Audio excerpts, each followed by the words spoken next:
Par suite de l'augmentation continuelle du trafic automobile, les accidents de la route prennent journellement une ampleur croissante et on déplore toujours plus de collisions frontales. Pour des raisons souvent inexpliquées, des véhicules se déportent sur la gauche de la chaussée et entrent en collision frontale avec ceux qui circulent normalement en sens inverse. De ce genre d'accident, on déplore souvent des morts et des blessés graves. De tels accidents ont souvent lieu en des endroits bien précis et on cherche depuis de nombreuses années à en découvrir les raisons. L'étude qui suit se propose justement d'en apporter une explication. Graves accidents de la route non éclaircis suite à des collisions frontales. C'est leur explication à la lumière d'effets perturbants géobiologiques.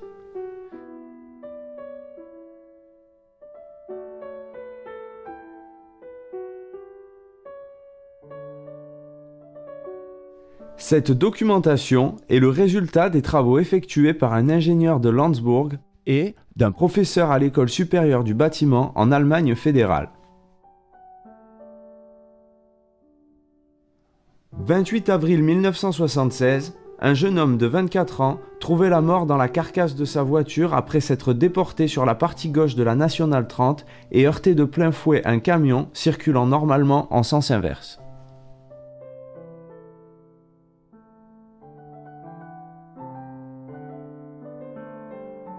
Le 9 mai, un terrible accident sur la Nationale 8 dans le district d'Édimbourg fit un mort et 2 blessés graves. Rentrant à son domicile, un chef d'orchestre se déporta sur la gauche de la route et heurta une Citroën. Éjecté de son véhicule, il décéda sur le lieu de l'accident.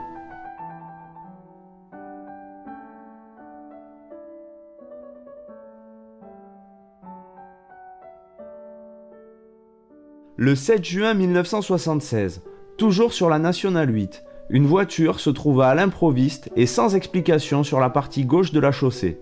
Sans freiner, elle heurta frontalement un autobus circulant normalement en sens inverse. Bilan, 3 morts.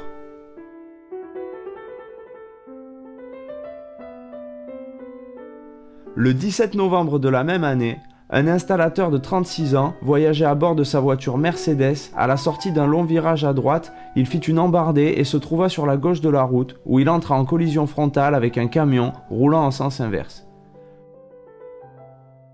Sa Mercedes fut projetée à une vingtaine de mètres par le lourd camion et fut complètement défoncée. L'installateur mourut à l'intérieur de son véhicule.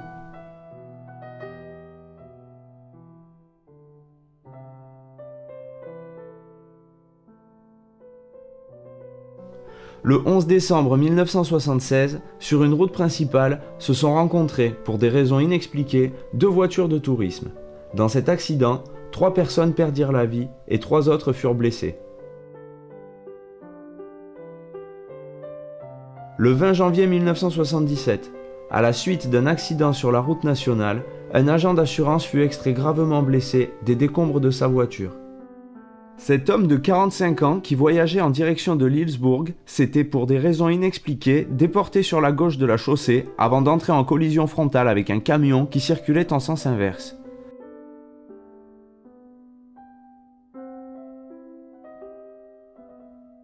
Le 19 juin 1977, sur la Nationale 8, une conductrice a pour des raisons inexpliquées quitté sa trajectoire et a percuté un véhicule roulant en sens inverse. Bilan, 3 morts et 3 blessés graves.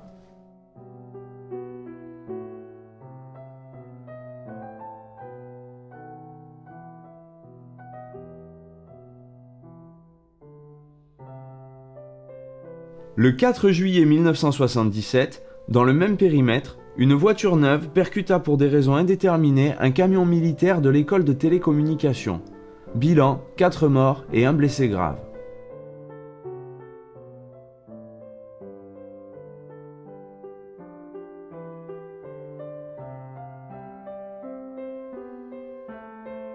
Le 21 juillet de la même année, sur une route nationale, il eut l'accident le plus grave que connut la région à l'époque. Voyageant en sens inverse, 2 voitures, une Audi 100 et une Opel Kadett, se percutèrent violemment. L'Opel fut projeté par-dessus le talus dans le champ jouxtant la route. Aucun des préoccupants ne survécut à cet accident. Le conducteur de l'Audi fut tué sur le coup, tandis que le conducteur de l'Opel fut transporté sans vie à l'hôpital.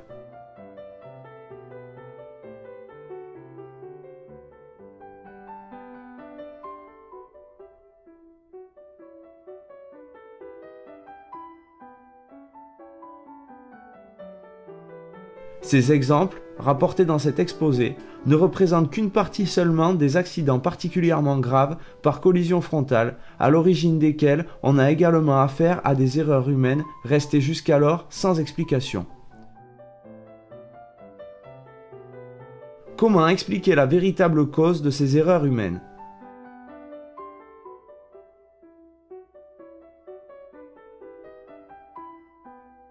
Tout ce qui se passe et arrive sur les corps terrestres et dans la biosphère est déterminé en grande partie par les rayonnements de l'environnement et en particulier par les radiations de neutrons du sol ainsi que par les radiations de micro-ondes qui se trouvent dans le voisinage. Les émissions de micro-ondes ne peuvent pas être mesurées sur une échelle de grande largeur, mais uniquement sur une petite bande passante de mesureurs de champ. Indirectement, elles sont détectables au point de résonance sur la ligne de force d'une antenne.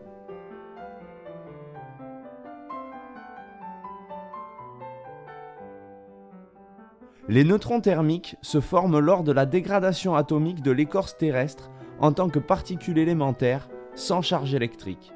Ils ont la capacité de traverser les matériaux mieux que les rayons alpha, bêta et gamma.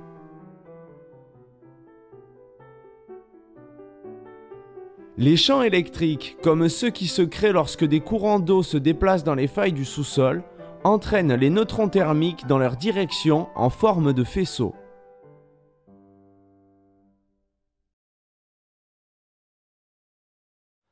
Une recherche plus approfondie pour définir les caractéristiques géophysiques de la nuisance provenant du sol a fait apparaître une émission déformée des neutrons et des micro-ondes.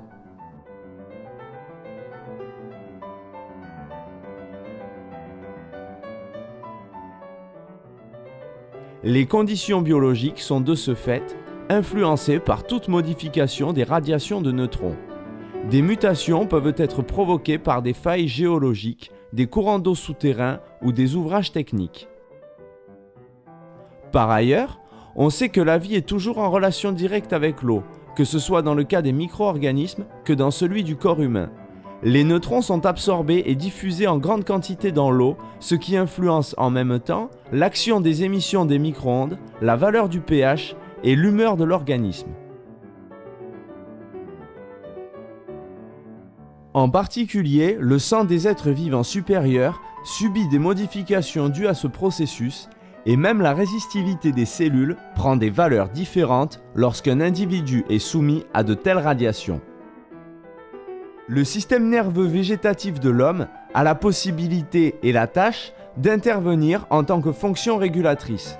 Ceci se passe au niveau du système endocrinal, c'est-à-dire par l'action conjointe des glandes endocrines, d'une part, entre la surrénale et la thyroïde, et d'autre part, entre le thymus et la pinéale. De plus, il a été constaté sur des individus des émissions spontanées de micro-ondes dans le sang et par les glandes endocrines.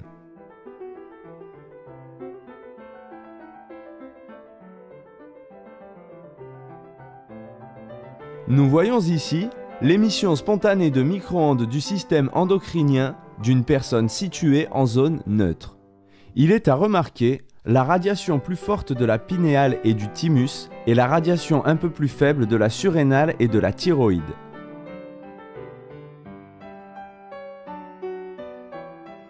Ici, on peut voir les cellules d'une glande endocrine agrandies 12 000 fois.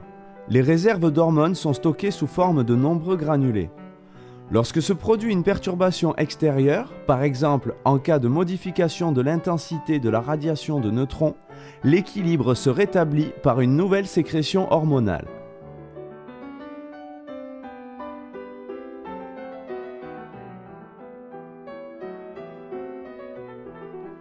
En règle générale, cela se produit à partir du stock en réserve dans les glandes dans un laps de temps de l'ordre de la seconde.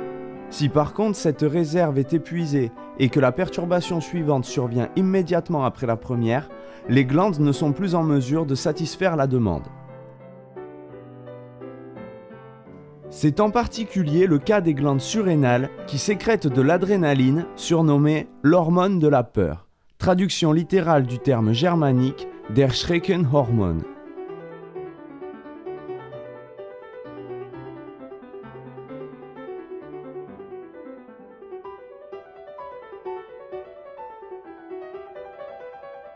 Ici, on voit la radiation spontanée de micro-ondes des glandes endocrines sur une zone perturbée par le passage d'un cours d'eau souterrain. Il est intéressant de noter l'activité accrue des surrénales et de la thyroïde, alors que celles de la pinéale et du thymus sont réduites. Sur cette figure, on peut voir le rayonnement des glandes endocrines sur une zone neutre et sur une zone perturbée par le passage d'un courant d'eau souterrain. Si en cas de besoin, l'adrénaline ne se trouve pas en quantité suffisante, elle ne peut pas être sécrétée et fournie en quantité suffisante et dans un temps court, de sorte que l'organisme du conducteur n'est plus en mesure de s'adapter aux changements brusques des conditions vitales internes. Dans un tel cas, le conducteur peut perdre conscience.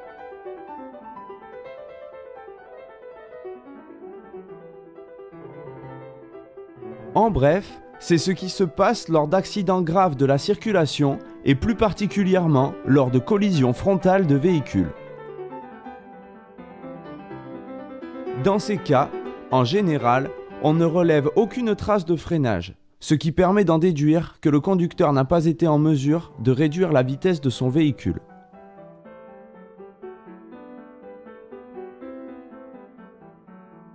Dans le cadre de ses recherches dans les domaines de la géophysique et de la biophysique, l'ingénieur Andros a étudié en détail de nombreux cas d'accidents de la circulation et en particulier ceux relatés par la presse et considérés comme inexplicables. Sur une nouvelle route, se produisirent 6 accidents en une année, tous suite à un changement de trajectoire. L'ingénieur Andros attribua la cause de ces accidents aux perturbations créées par le passage de plusieurs courants d'eau souterrains, marqués en vert sur la carte.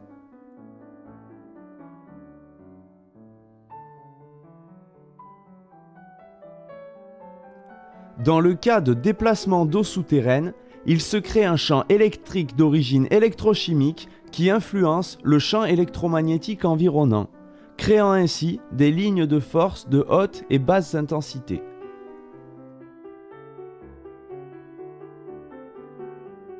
Ces lignes de force modifiées ont un effet direct sur le mouvement magnétique des neutrons.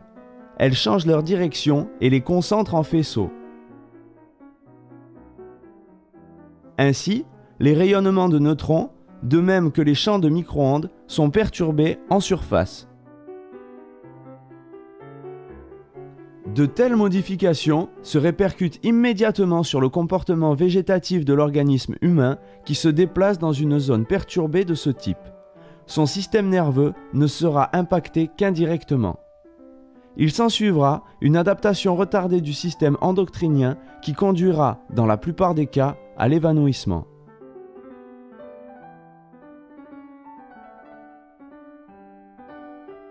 Il est donc absolument typique de constater que sur le parcours suivi par la voiture responsable d'un tel accident, on relève la présence de plusieurs zones perturbées distantes de 50 à 70 mètres les unes des autres et situées à la verticale de cours d'eau souterrains. Ce relevé in vivo montre la relation qui existe entre la présence d'hormones dans les surrénales lors des perturbations à 3 secondes d'intervalle. La réserve d'hormones des surrénales est utilisée lors du passage sur la première zone et ne peut plus être renouvelée avant le passage sur la zone perturbée suivante.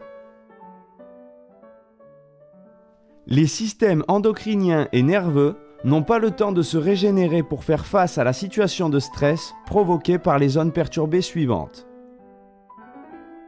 Dans la mesure où l'on constate dans ces configurations des changements de trajectoire sans aucune manœuvre, il faut en conclure qu'on a affaire à un deuxième moment de peur pour lequel l'adrénaline n'est plus disponible, entraînant une perte de connaissance du conducteur.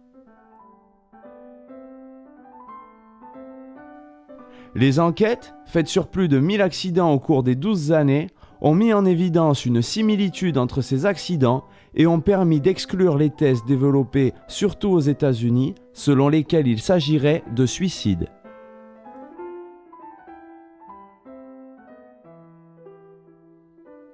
Par suite de ces perturbateurs répétés, des prédispositions personnelles du conducteur et du rayonnement cosmique momentané dominant en cet endroit, il se produit une perte du sens directionnel.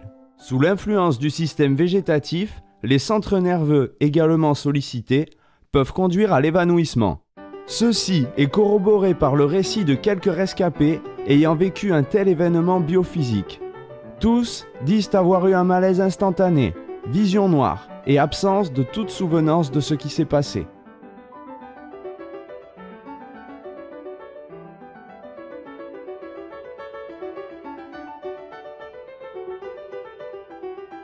Lors des enquêtes faites à la suite d'accidents graves, on constate chaque fois la présence de courants d'eau souterrains multiples à la verticale de ces endroits. Il se produit d'importantes sollicitations du système endocrinien d'orientation du conducteur par suite de passages répétés à brefs intervalles de temps au-dessus de cours d'eau souterrains. En particulier, l'hormone de la peur, l'adrénaline, n'est plus disponible. Dans cet exemple, un abbé a renversé et tué un homme qui se trouvait sur le bord de la route. De son plein gré, il a rendu son permis de conduire et a expliqué qu'il s'était brusquement évanoui en conduisant sa voiture. Sur cette nouvelle route départementale, continuent de se produire d'autres accidents.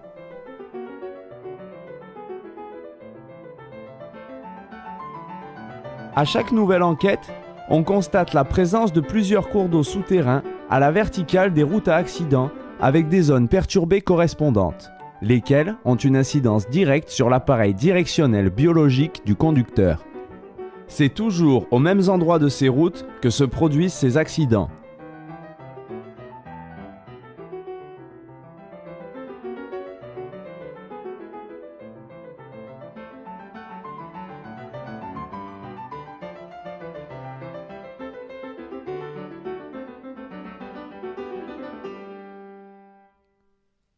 Dans un autre canton, on constate de nombreux accidents sur la même route.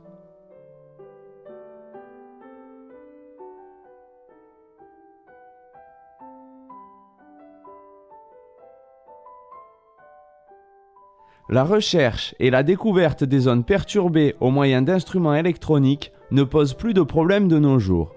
On voit ici le professeur Lotz et son groupe de travail à la recherche de courants d'eau souterrains utilisant des instruments de mesure à antenne.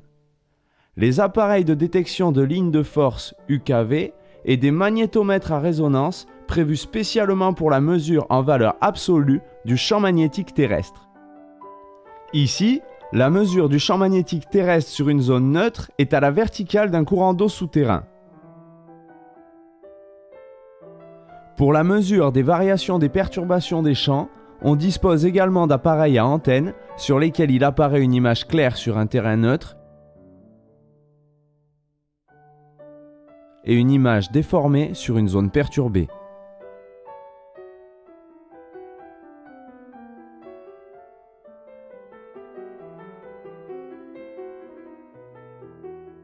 Prévention contre ces accidents.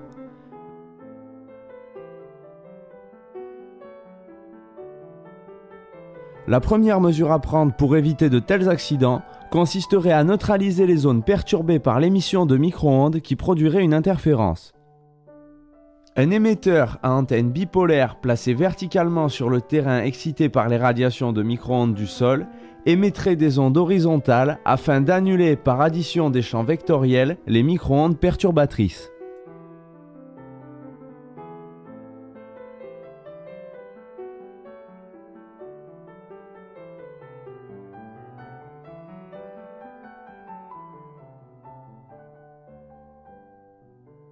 Ceci est possible en excitant l'émetteur uniquement par les radiations de même fréquence que celles émises par le sol, c'est-à-dire une radiation cohérente émise avec un angle à 90 degrés par rapport à l'onde d'origine.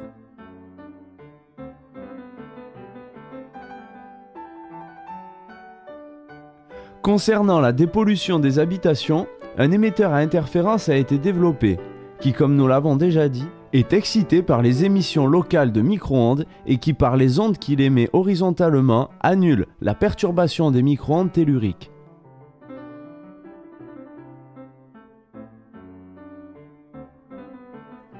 Cet appareil, mis à l'épreuve et diffusé à plusieurs milliers d'exemplaires, trouverait une application dans le secteur routier. Ces interférences éviteraient à l'organisme du conducteur d'être soumis à cette nuisance. On voit ici l'état normal du système endocrinien, puis sur une zone perturbée, et enfin, après normalisation par interférence. Un test exécuté à partir de cette propriété privée devant laquelle 32 accidents se sont produits en 2 ans a permis d'en réduire le nombre à un seul cas, grâce à la mise en place d'un émetteur à interférence. La dépollution des zones perturbées est ramenée à un problème de responsabilité dans le sens où il faudra assurer l'entretien des émetteurs et empêcher leur désaffectation.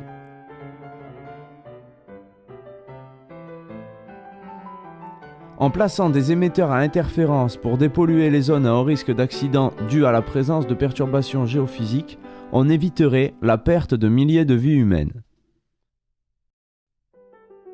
Il a été possible, dernièrement, de construire un émetteur à interférence pour voitures, pour lequel les lignes de force sont si proches qu'elles n'influencent pas les passagers.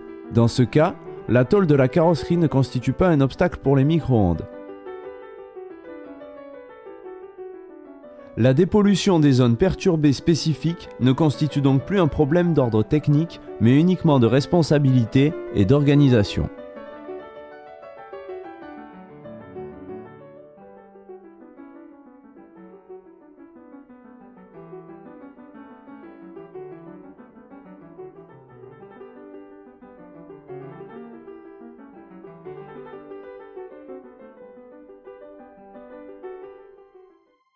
Le site et son influence sur la vie.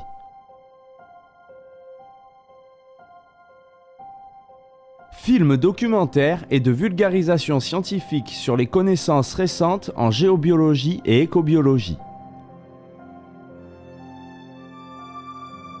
Film réalisé par messieurs Robert Endros, ingénieur, et Karl Heinrich Lotz, professeur. Et pour la technique du cinéma, monsieur Ullner. Le champ de rayonnement naturel.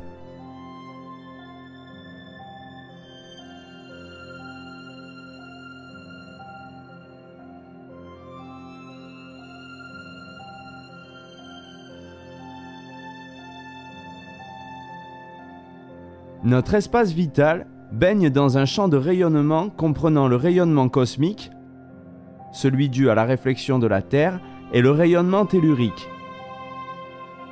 Au cours du temps, la vie s'est créée dans un champ de rayonnement selon un équilibre biologique.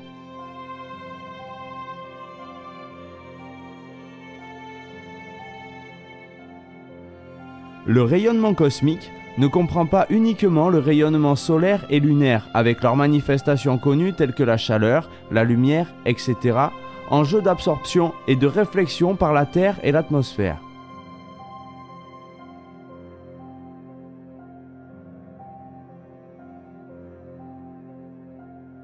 Il existe un rayonnement de micro-ondes qui a son origine hors de notre système galactique. Ce rayonnement électromagnétique de petite longueur d'onde agit comme un rayonnement de fond de très haute fréquence, de l'ordre du gigahertz.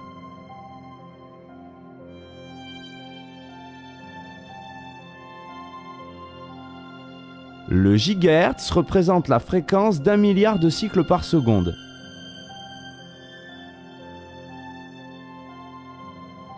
Les observations astrophysiques ont révélé également une radiation à haute fréquence provenant de la Voie lactée d'une longueur d'onde de 18 cm.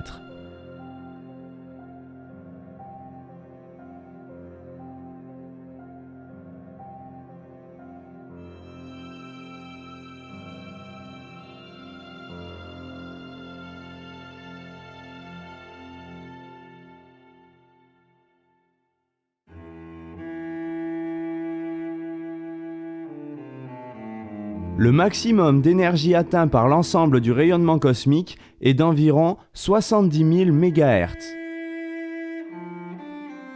Découvert récemment, ce rayonnement est essentiel pour la vie.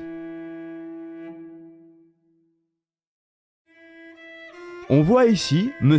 Endros lors des mesurations quotidiennes des rayonnements. L'appareil enregistre graphiquement les valeurs mesurées. Le rayonnement cosmique est relevé de façon très précise durant de longues périodes.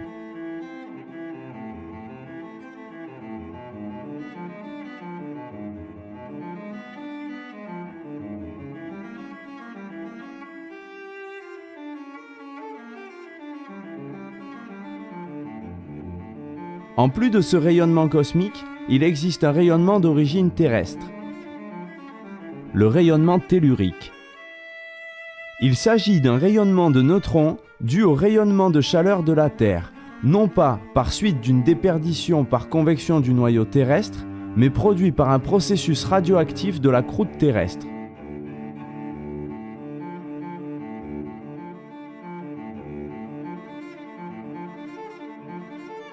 Lors de ces processus radioactifs, il se forme des rayons alpha, bêta et gamma, plus ou moins absorbés par la Terre.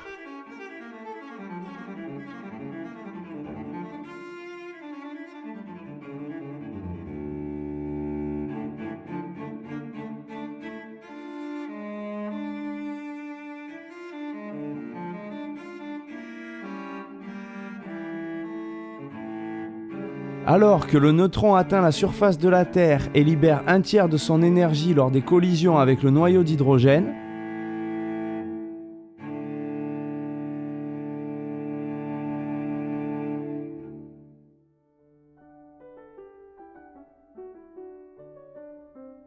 il est freiné de plus en plus pour atteindre finalement l'énergie des atomes gazeux à température ambiante, c'est-à-dire 0,025 électrovolts. Il devient ainsi un neutron thermique. Les rayonnements des neutrons atteignent la surface de la Terre. Le neutron en est libéré avec une énergie de plusieurs millions d'électrovolts. Ainsi, le sol terrestre et sa structure minérale sont chargés par les radiations de neutrons thermiques.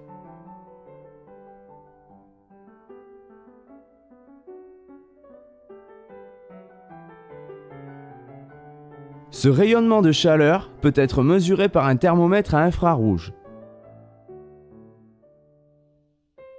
Il est une constante du rayonnement ambiant déterminant le processus de vie.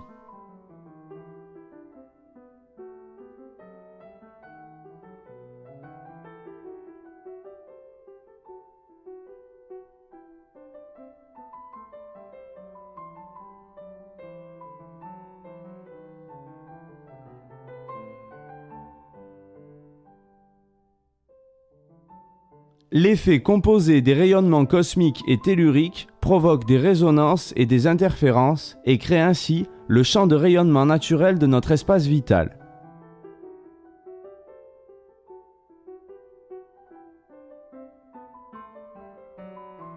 Ce champ de rayonnement pénètre tout de façon plus ou moins active, en particulier les plantes, les animaux et l'homme.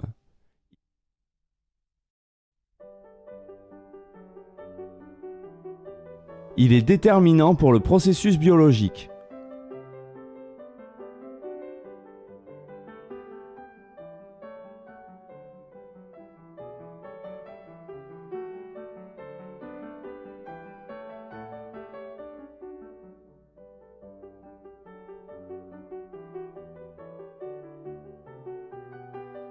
Ce champ de rayonnement naturel est perturbé par les modifications géologiques de la Terre, les failles et les cours d'eau souterrains, ou par les rayonnements générés par les techniques utilisées par l'homme.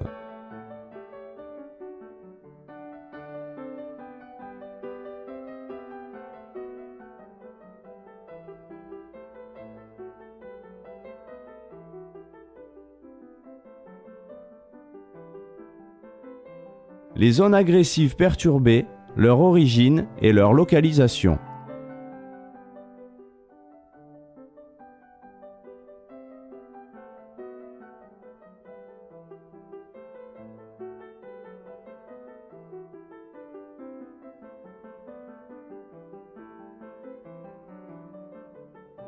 L'eau souterraine, en bleu sur la carte, en mouvement à travers les sables, graviers et autres failles terrestres, provoque un courant d'électricité statique.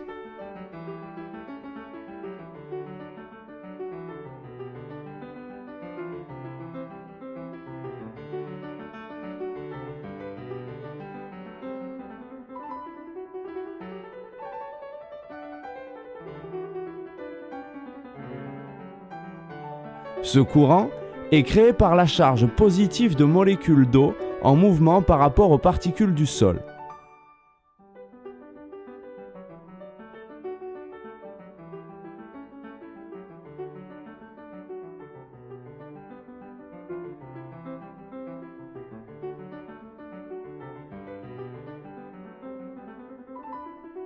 Ces mouvements d'eau souterraine ont des vitesses très faibles, à peine 10 mètres par jour, soit un dixième de millimètre par seconde. Cela suffit à provoquer des courants électriques mesurables. Le potentiel électrochimique des mouvements d'eau souterraine crée un champ électrique, par conséquent magnétique, qui perturbe le rayonnement des neutrons thermiques le long des profondeurs de la croûte terrestre.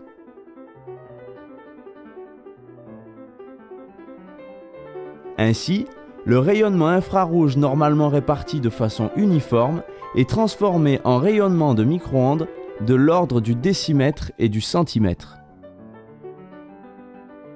Le rayonnement calorifique du sol se trouve donc affaibli au-dessus des cours d'eau souterrains.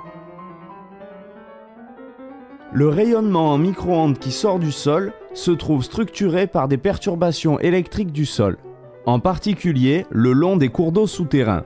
Les mouvements magnétiques des dipôles moléculaires des minéraux du sous-sol, habituellement dirigés selon les champs magnétiques terrestres, subissent une déviation.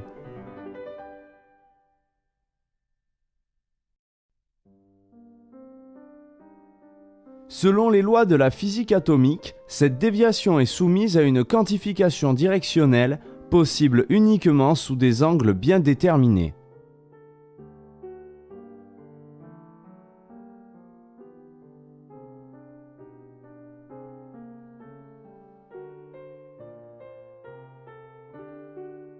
Monsieur Endros démontre l'influence nuisible de ces zones perturbées au-dessus des cours d'eau souterrains en vérifiant la formation de rayonnements de micro-ondes de plus forte intensité.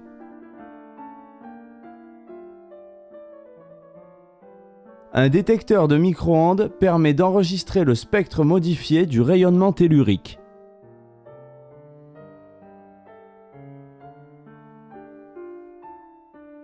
Ici est représentée la mesure de différents potentiels. Ces zones perturbées sont situées au-dessus des cours d'eau souterrains, spécialement actives le long des bords de ces cours. L'intensité de leur rayonnement dépend de la profondeur du cours d'eau. Ces zones perturbées sont agressives pour l'être humain.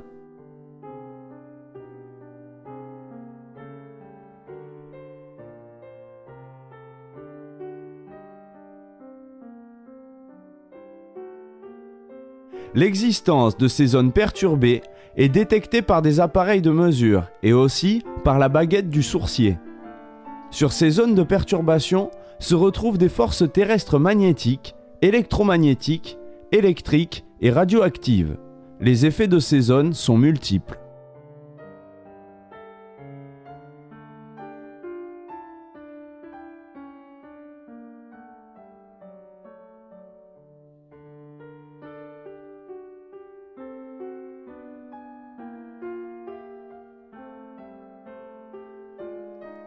Des troubles de croissance et des tumeurs se remarquent au-dessus des zones perturbées.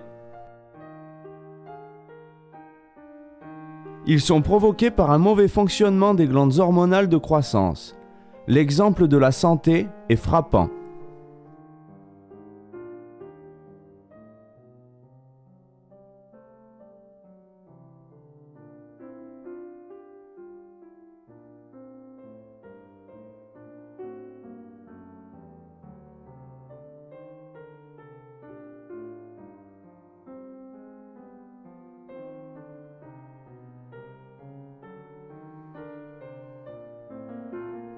Les arbres et les arbustes plantés sur ces zones perturbées souffrent de cancer.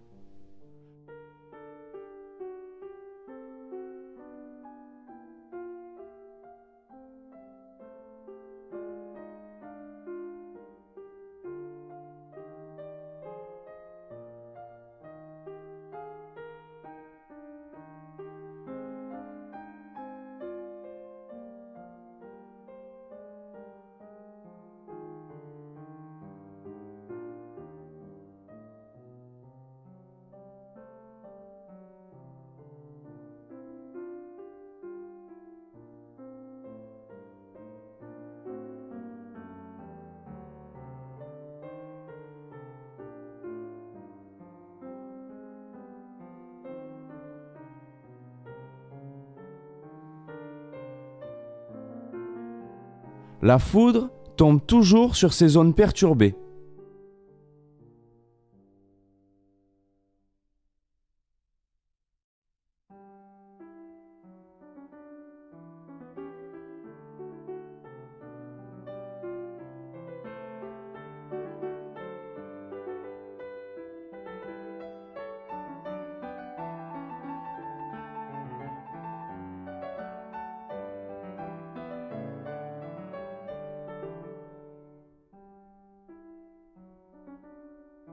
Certaines zones perturbées créent un danger d'accident de circulation. Le docteur Hartmann a constaté que l'effet conjoint de perturbations météorologiques et de perturbations du sol peut produire des évanouissements. Un conducteur, particulièrement sensible, peut éprouver un véritable choc en passant sur ces endroits. Monsieur Endros a expertisé un grand nombre de ces accidents typiques pour lesquels la police ne peut fournir aucune explication. Par exemple, sur cette route, il y eut, le 18 mai 1969, 2 morts en cet endroit.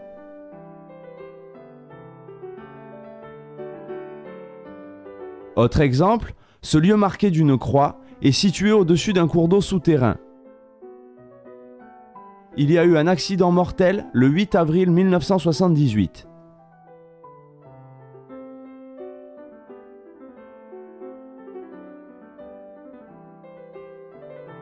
Si une personne se trouve pendant une période prolongée sur une zone perturbée, dans son lit par exemple, son système régulateur de sécrétion hormonale s'en trouvera affecté.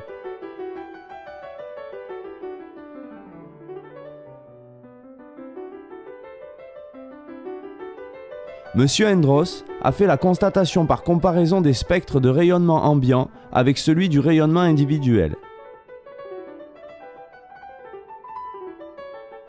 Le spectre de rayonnement d'une personne se trouvant sur une zone agressive devient semblable à celui d'un malade.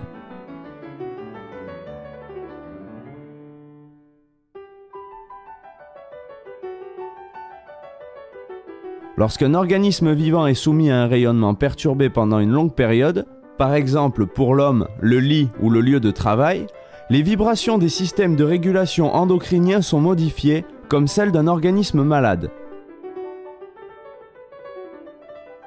La maladie sera provoquée par le rayonnement agressif.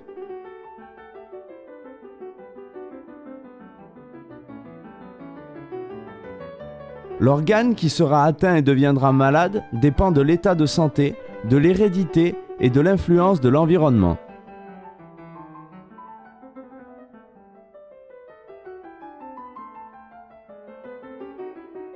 Monsieur Strangel a pu démontrer à l'aide d'un scintillomètre une augmentation du rayonnement gamma au double, voire au triple des valeurs normales à l'aplomb d'un courant d'eau souterrain.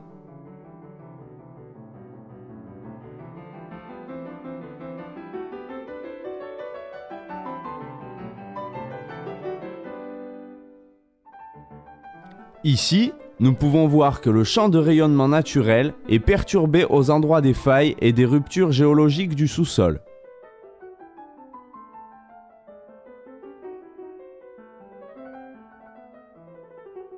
Une rupture géologique provient d'une séparation ou fente d'une masse de roche en 2 parties. Si ces 2 masses se déplacent l'une par rapport à l'autre, une faille apparaît.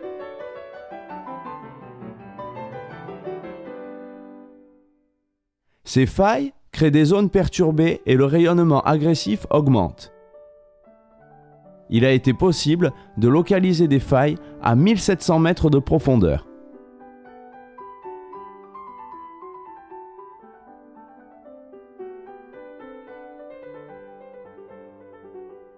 Des géophysiciens américains à la recherche de gisements pétrolifères ayant une chambre de ionisation dans leur véhicule ont localisé des failles géologiques grâce au rayonnement gamma. La ionisation, produite au-dessus de ces failles, était de 50 fois supérieure à celle relevée sur un terrain normal. Cette augmentation de rayonnement gamma est provoquée par le dépôt de minéraux radioactifs dans des sources et dans l'eau souterraine, ainsi que par la concentration de gaz radioactifs montant en surface par les failles. Les mesures ont permis de constater que l'intensité du rayonnement ainsi créé est 3 fois plus forte de nuit que de jour. Ces faits nous montrent l'importance de placer son lit hors d'une zone perturbée ou géopathogène, source de cancer.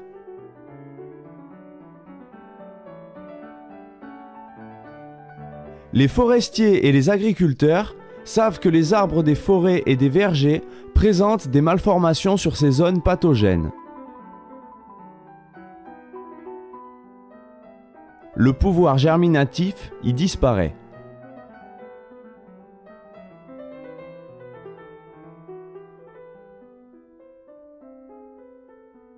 Les végétaux, comme l'organisme humain, ont un rayonnement propre, un rayonnement de résonance, aussi appelé aura.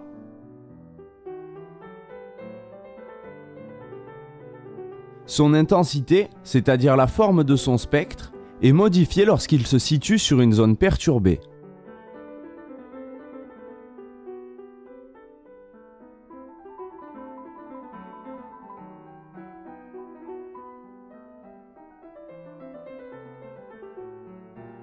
Le galvanotropisme, autrement dit l'orientation des plantes, s'établit dans la direction des cours d'eau souterrains.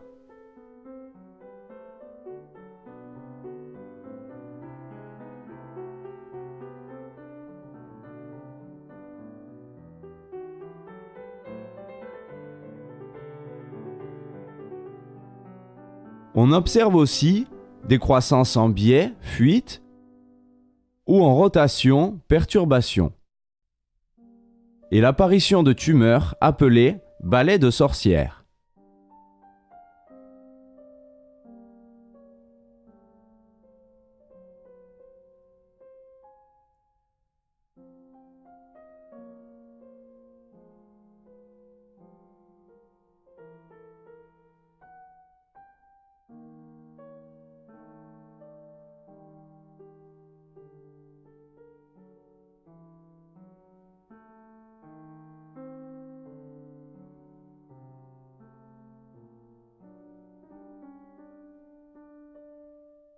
Sur ces zones perturbées, on observe aussi des fissures de gel, des attaques de champignons, des ralentissements de croissance et du dessèchement des pointes.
Des plaques commémoratives érigées aux endroits où des personnes furent atteintes par la foudre se trouvent généralement sur ces zones pathogènes.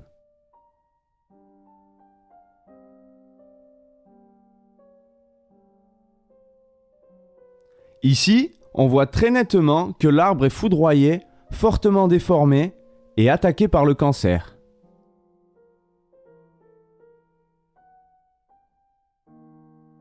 Les expériences scientifiques sont faites depuis des décennies sur des animaux afin de montrer l'influence du site sur des zones pathogènes sur les organismes. En Suisse, le docteur Genet a procédé à de telles expériences pendant 12 ans sur des souris blanches. En zone perturbée, elles cherchent à fuir. Ce tableau montre que sur ces zones, la mortalité des petits augmente, alors qu'il y a une diminution des portées et des naissances.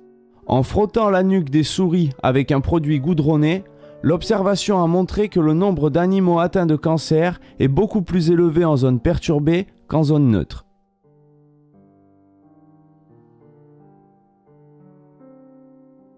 Il est également connu que les animaux d'élevage soumis à l'agression des zones perturbées dans leur étable ou écurie souffrent aussi de ces maladies.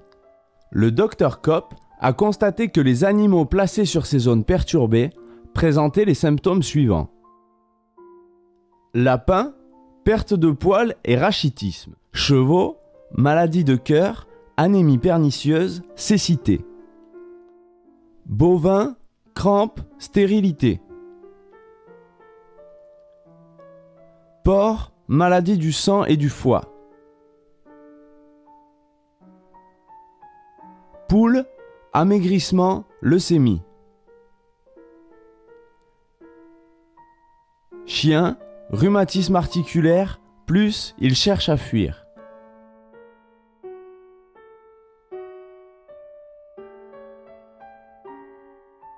Les chiens fuient les zones agressives. Par contre, les chats, les abeilles, les fourmis les recherchent. Pour les chats, les propriétés particulières de leur fourrure. Pour les abeilles et les fourmis, des propriétés de l'acide formique qu'elles sécrètent. Andros en a souvent fait l'observation.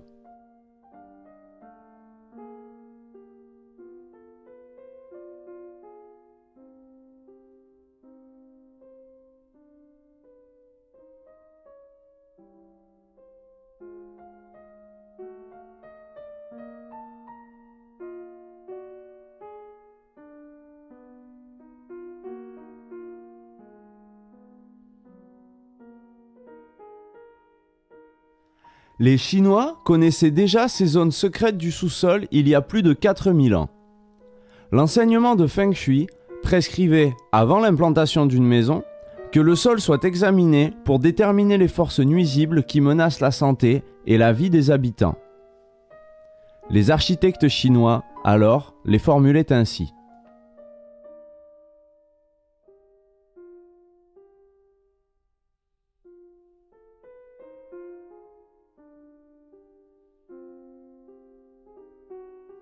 Les effets des zones perturbées dans l'habitat.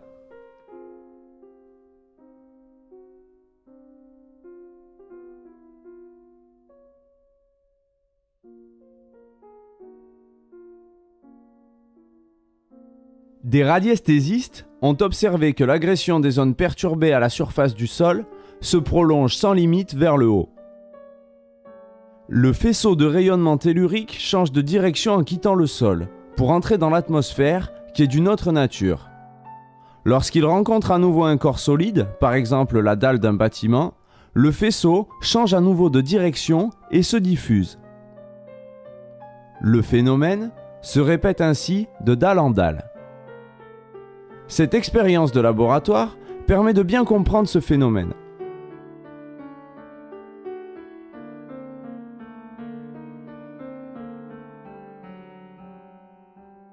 Toutes les perturbations d'un rayonnement du sol se transmettent à travers les étages d'un immeuble en s'accentuant d'un étage à l'autre. Il en résulte un rayonnement biologique, agressif, qui provoque une surexcitation nerveuse nuisible à la santé.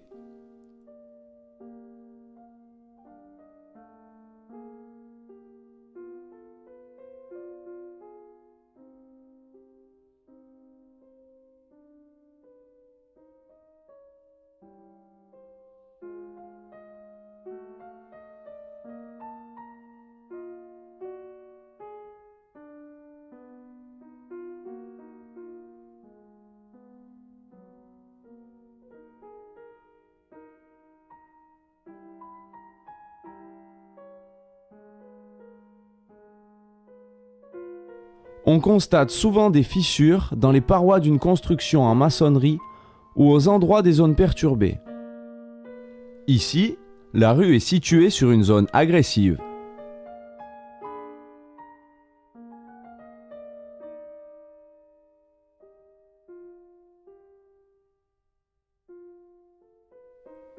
On voit dans cet exemple les traces des rayonnements.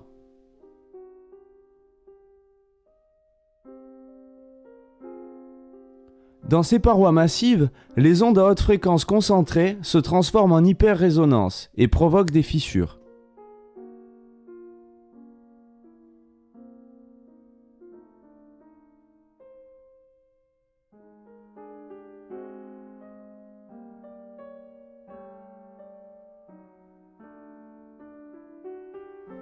L'eau est poussée vers le haut dans les pores de la maçonnerie par l'effet de la pression électro-osmotique.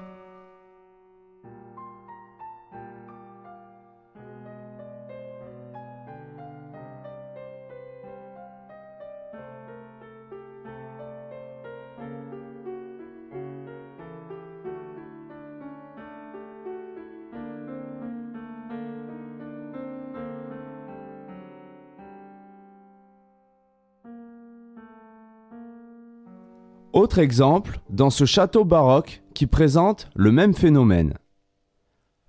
Un champignon destructeur forme des taches sur la tapisserie, provoque un changement de couleur sur le linoléum et une odeur de moisi.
Les agressions du sous-sol provoquent aussi des maladies mentales aux personnes vivant sur des endroits géopathogènes et peuvent conduire au suicide. Par exemple, dans cette maison située sur un cours d'eau souterrain, le 2 décembre 1972, une jeune fille de 18 ans s'y est suicidée.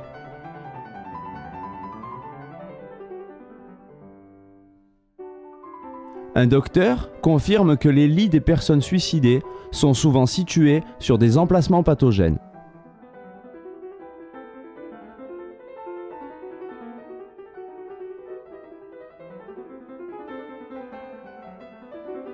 Selon les recherches du physicien Reiter, les effets des ondes de très grande longueur et de basse fréquence sont particulièrement forts avec les changements de temps.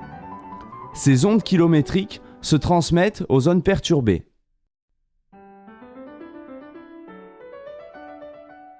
Les personnes, spécialement sensibles aux changements de temps, seront d'autant plus agressées.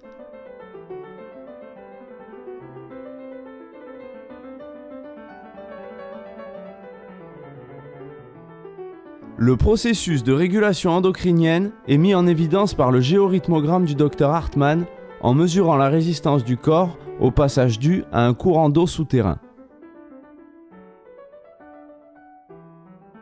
Au-dessus d'une zone perturbée, la résistivité augmente. Cela explique la résistance du corps à l'influence de la perturbation. En plus de la perturbation due à ces rayonnements, il existe dans la nature un réseau agressif orienté qui, avec des dimensions diverses, se répartit sur tout le globe terrestre. Le Dr Curie et l'ingénieur Weissman ont découvert ce réseau en 1950. Ils ont pu en démontrer la nature cancérigène.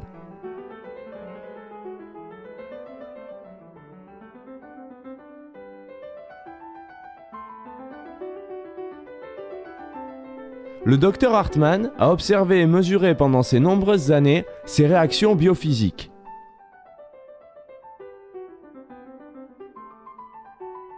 Il a fait connaître ce réseau comme une grille globale orientée selon les axes nord-sud, est et ouest. Les bandes ayant une largeur de 20 cm environ.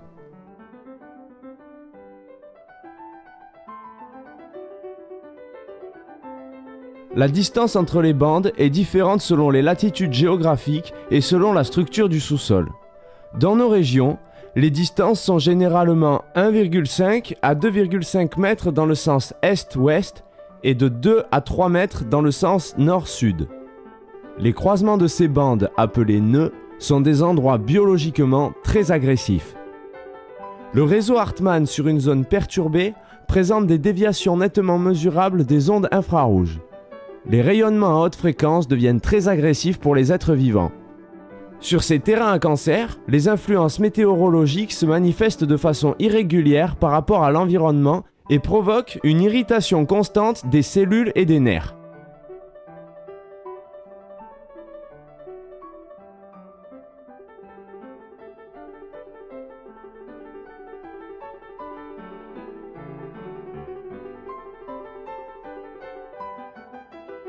Cette carte nous montre une partie de la ville française de Moulins.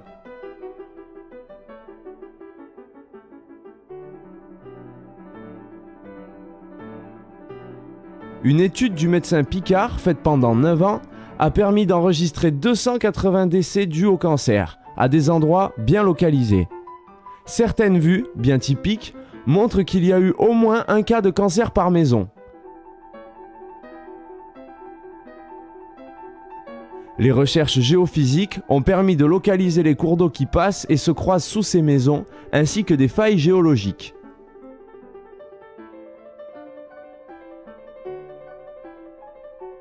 On retrouve une situation semblable sur cette carte, en Allemagne, avec indication des cours d'eau souterrains.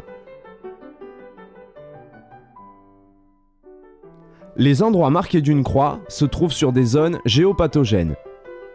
Elles indiquent un décès par cancer. Le médecin du district a enregistré et localisé ces cas et publié les résultats de son enquête en 1903 déjà. Ces cas se situaient presque sans exception sur des cours d'eau souterrains ou des zones perturbées.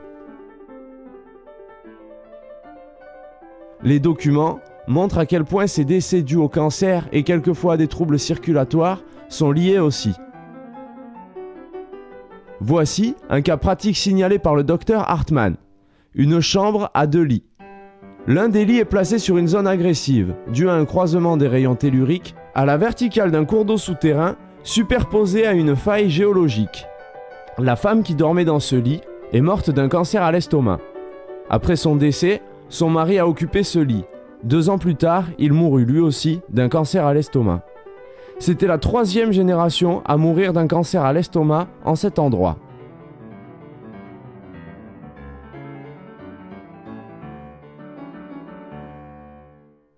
Il n'est pas étonnant que le langage populaire parle de maison à cancer, dans ces cas comme celui-ci, étant donné que 5 personnes sont mortes d'un cancer à cet endroit. Des milliers d'autres cas ont été observés et permettent d'affirmer que la maladie n'est pas due au hasard, mais peut être provoquée par le lieu.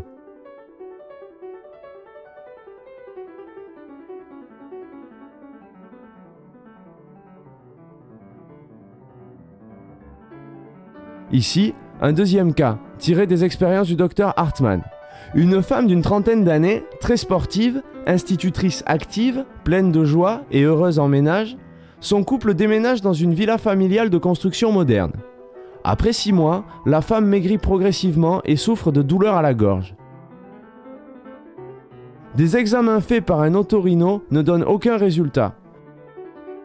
D'autres examens faits en clinique par des spécialistes ne font rien apparaître de pathologique. Il s'ensuit une dépression nerveuse et une incapacité totale de travailler. Un examen permit de constater que lorsque la malade était au lit, sa gorge se trouvait au-dessus d'un croisement tellurique et géopathogène. Le lit fut déplacé, et sans aucun traitement, l'état de la jeune femme s'améliora de jour en jour. Peu de temps après, elle reprenait son travail en parfaite santé. Lorsqu'une zone agressive est constatée, il faut l'éviter en choisissant un autre lieu de repos ou de travail. Connaissant la position du réseau Hartmann et des zones perturbées, il suffit bien souvent de déplacer le lit ou le lieu de travail de 50 cm à 1 mètre pour se situer en zone neutre, non agressive.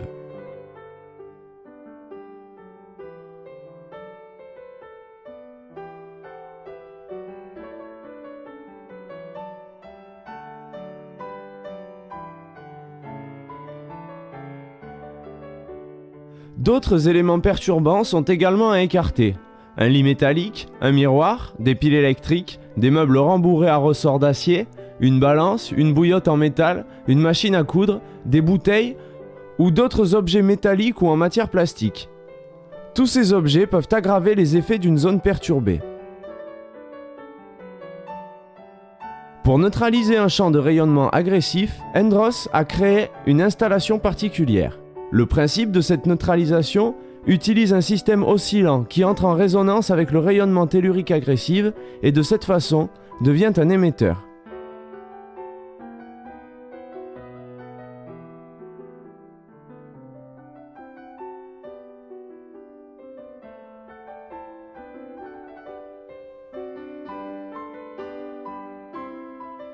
Cet émetteur fournit lui-même des ondes à haute fréquence qui interfèrent celles du rayonnement dans un cercle plus ou moins grand.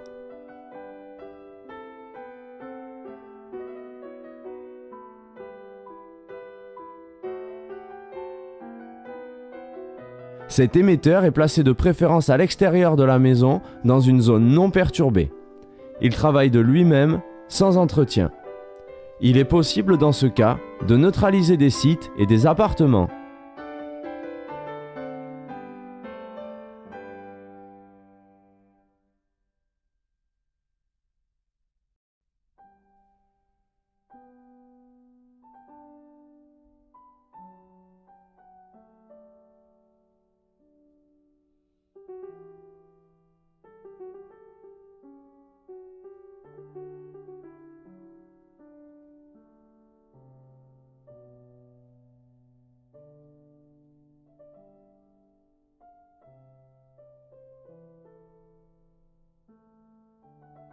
Il serait d'intérêt public que la nocivité des zones perturbées soit mieux connue, que les courants d'eau souterrains et les perturbations géologiques soient recherchés dans des zones construites ou à construire.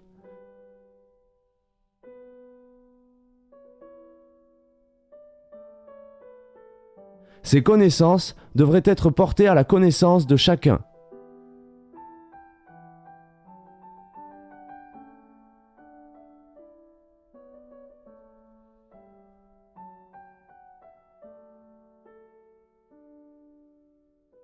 La neutralisation des rayonnements terrestres et la protection contre les effets néfastes des zones perturbées n'éliminerait certes pas l'intervention du médecin, mais elle faciliterait grandement ses recherches sur les causes des maladies pour finalement éviter bien des maux et des douleurs. Aux États-Unis, il y a une vingtaine d'années, le gouvernement a fait construire un quartier d'habitation à loyer modéré. Un nombre impressionnant de locataires devinrent malades dans ces immeubles de 11 étages et ceux qui en eurent la possibilité déménagèrent. La criminalité ne tarda pas à augmenter par les locataires restants. Au printemps 1975, le gouvernement prit des mesures énergiques. Les 33 immeubles, construits pour 10 000 personnes, furent vidés puis démolis.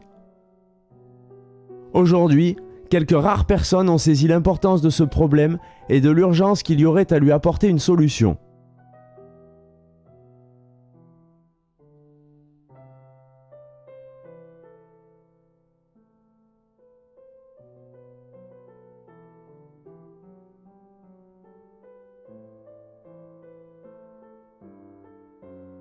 Ces personnes doivent le faire connaître et se regrouper pour diffuser ces connaissances qui permettront d'éviter de nombreuses souffrances et tout ce que ces dernières occasionnent en perte de temps et d'argent.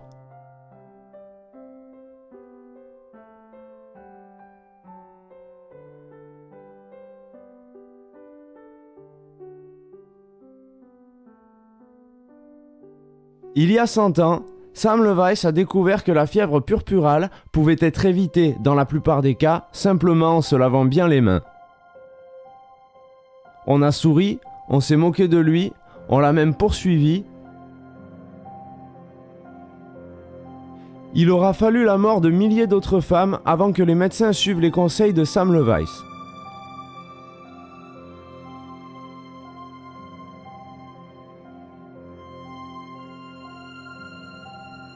Il faut que des millions d'autres personnes connaissent le même sort alors qu'on continue d'ignorer les enseignements des pionniers dans le domaine des rayonnements néfastes.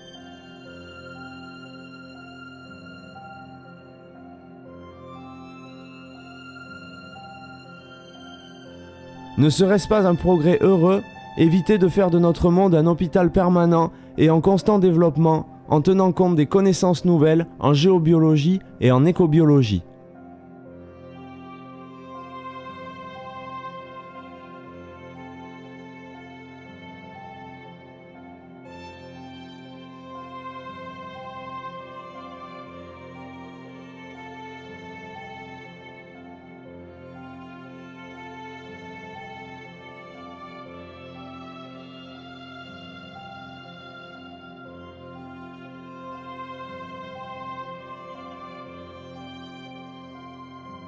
Ces recherches ont d'autre but que de servir la vérité scientifique et de faire progresser son application dans la vie pratique. Vous avez vu le rayonnement de la Terre et son influence sur la vie.